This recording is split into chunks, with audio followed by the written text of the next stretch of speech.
Raja Ampat sudah hilang. Bukan, ini bukan ramalan kiamat. Tapi begitulah rasanya ketika suara burung cendrawasih digantikan dengan gemuruh alat berat. Ketika laut sebening kaca berubah keruh oleh debu tambak. Inilah yang terjadi di Raja Ampat, sebuah surga dunia yang pernah dinobatkan UNESCO sebagai kawasan dengan keanekaragaman hayati laut tertinggi di planet ini. Sekarang justru jadi korban resmi dari sebuah program yang katanya untuk masa depan bernama hilirisasi. Pemerintah membuka pintu investasi besar-besaran. Tapi yang dilupakan, pintu ini sekaligus juga mengantar masuk kehancuran ke jantung Raja Ampat. Izin tambang nikel terbit, padahal kawasan ini seharusnya dilindungi. Pertanyaannya, apakah demi pertumbuhan ekonomi, kita rela mengorbankan satu dari sedikit surga yang tersisa di muka bumi ini? Dan lebih jauh lagi, apakah kebijakan Presiden Jokowi justru yang membuka jalan bagi kerusakan ini? Tunggu dulu, karena fakta-fakta ini bisa mengubah cara kita memandang pembangunan, nasionalisme, dan harga dari kata kemajuan. Jangan kemana-mana, kita mulai dari awal. Halo semuanya. Selamat datang di podcast kami. Di sini kami akan membahas tentang mobil listrik. Nah, mobil listrik itu banyak yang menganggap bahwasanya mobil listrik itu ramah lingkungan dan bebas emisi. Nah, apakah seperti itu? Nah itu dia, soalnya kalau kita lihat dari promosi dan merek dari setiap mobil listrik itu kelihatan banget sebagai penyelamat bumi. Namun faktanya ada sekali hal-hal yang patut kita kritisi juga. Nah, betul itu. Banyak sekali riset yang mengkaji bahwa mobil listrik memang lebih baik daripada mobil yang bermesin. Tapi ada juga di sisi lain penelitian mengkaji bahwa produksi baterai dari mobil listrik itu menghasilkan emisi yang jauh lebih tinggi ketimbang mobil bermesin. Nah, di sini kami bakal bahas semuanya dari awal sampai akhir. Ada produksi mobil listrik, terus proses penambangan kobalt, efisiensi energi, limbah baterai, sampai teknologi masa depan kayak hidrogen. Oke, kita langsung bahas ya di sini.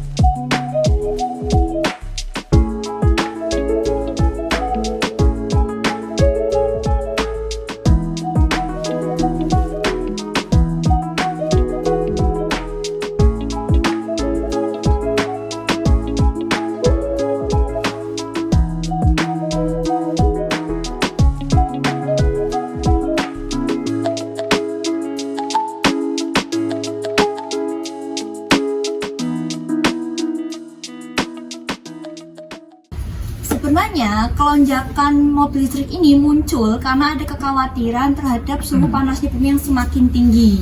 Karena salah satu penyumbang emisi karbon yang paling tinggi itu adalah transportasi. Betul, menurut statistika 48% gas emisi rumah kaca yang berasal dari sektor transportasi itu berasal dari mobil pribadi, bukan dari pesawat, kereta api, kapal, dan lain sebagainya.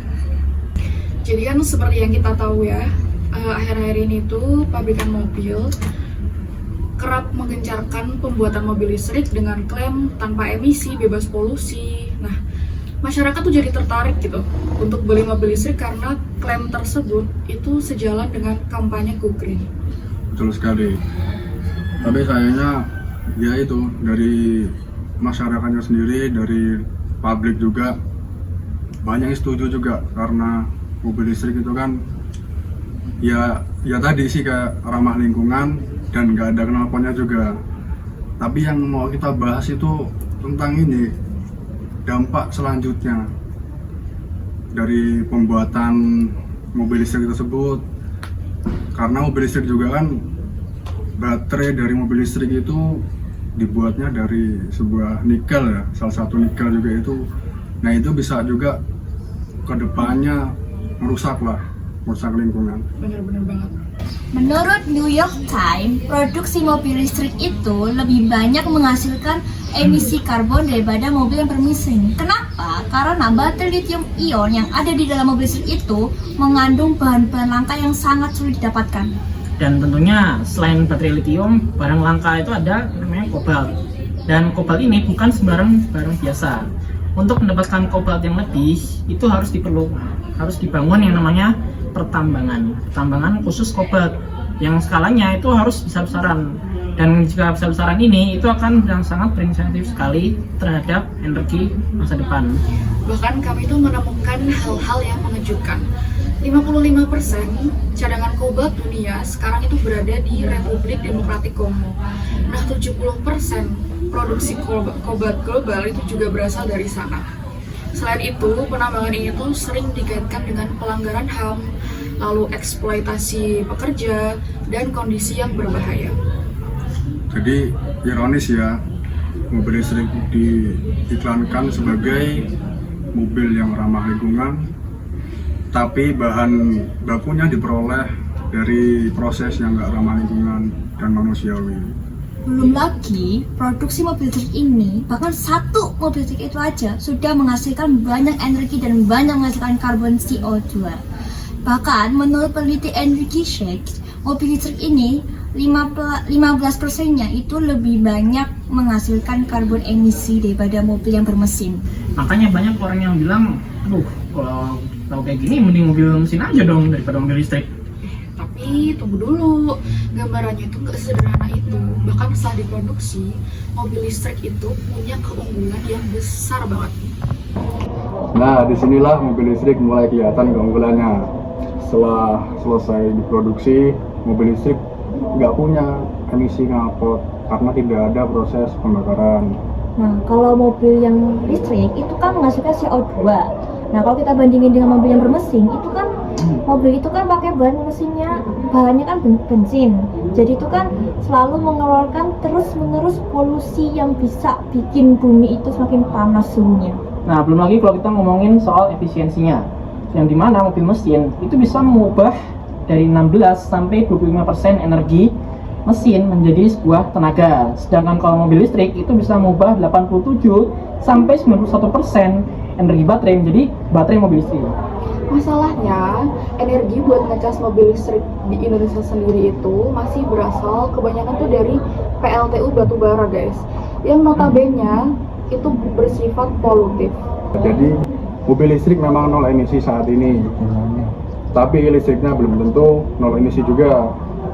Tapi kalau suatu hari energi Indonesia sudah hijau, EV itu bisa jadi lebih ramah lingkungan.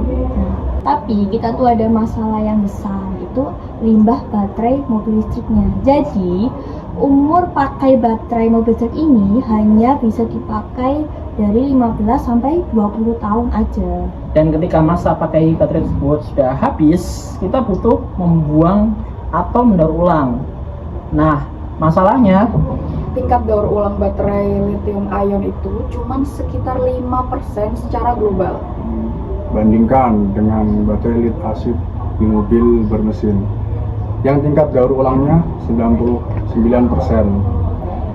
Jauh banget kan? Nah, yang bikin khawatir itu populasi mobil listrik itu naik 5%. Nah, nanti kita lihat 10 tahun berikutnya. Baterai-baterai itu bakal mulai habis pada masa pakainya. Nah, bayangin aja kalau teknologi itu belum bisa didaur ulang. tanpa inovasi daur ulang yang efektif, kita bisa aja menghadapi gelombang sampah baterai raksasa tuh, dalam beberapa dekade tahun ke depan. Yang artinya kita itu harus terus menambang kobalt, lithium, nikel, dan kembali memicu emisi serta kerusakan alam.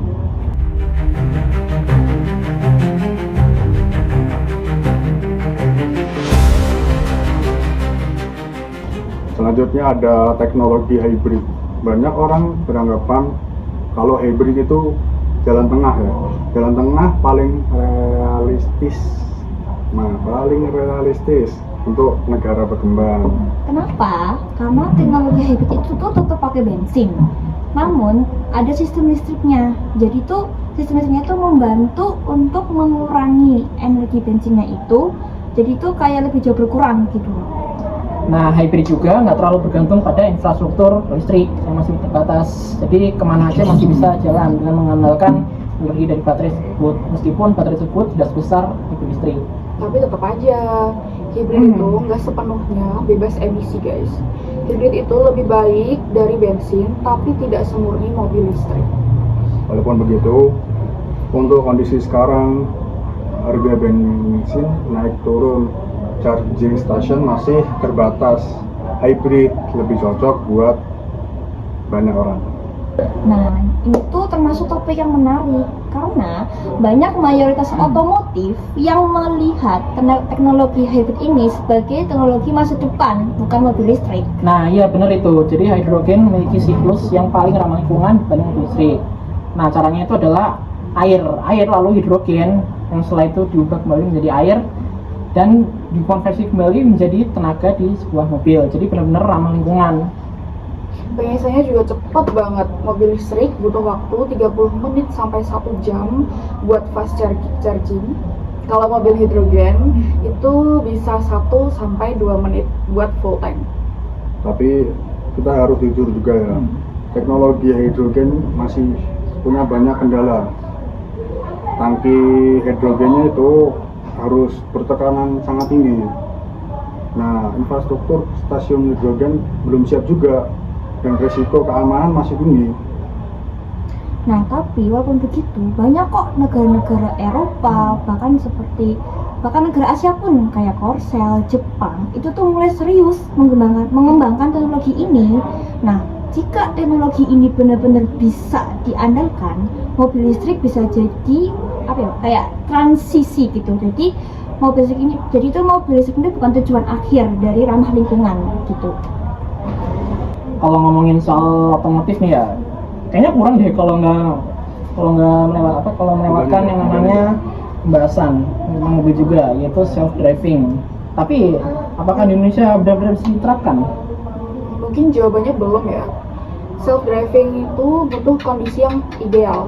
Marka jalan rapi, semua kendaraan punya sensor, dan lalu lintas sendirinya itu tertib guys. Nah, nyatanya jalanan kita penuh variabel tak terduga. Motor dari kiri, pejalan kaki tiba-tiba nyebrang, pedagang dadakan, hewan lewat juga. Nah, jadi self driving di Indonesia itu bukan 5-10 tahun lagi deh, tapi mungkin 40-50 tahun lagi. Ya kalau saja IKN disiapkan dari awal, siapa tahu kan kita mungkin bisa lebih dari cepat dari yang kita prediksi.